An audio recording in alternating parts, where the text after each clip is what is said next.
Na-stress ko. Kay, may isa ka lalaki na nanguyo siya na ako. Ako siyang gipapan. Kung isa yung trabaho. Ano siya? Construction daw. Ha?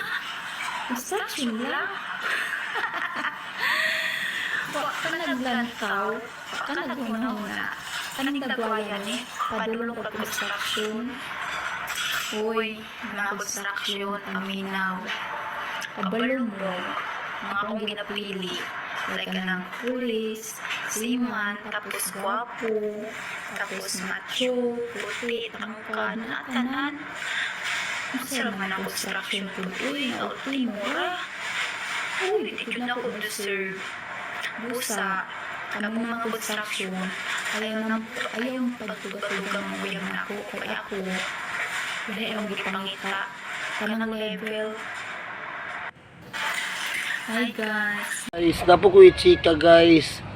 So kiniingunanin ng mga babae guys, dapat ning ginapakyuhan guys. Kano guys, feeling kay guys. Mura magyapon guys, baho magyapon ng tilab guys. Nya man mura magyapon, malata magyapon niyang lawas guys. Mabaho gyapon ni siya padung sa yuta guys. So mo na kung chika guys.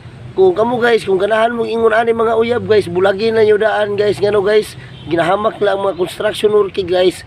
Nya marabag pretty kagwapa guys, nga mamatay yung gyapon niya guys. So shoutout sa inyo tanan guys.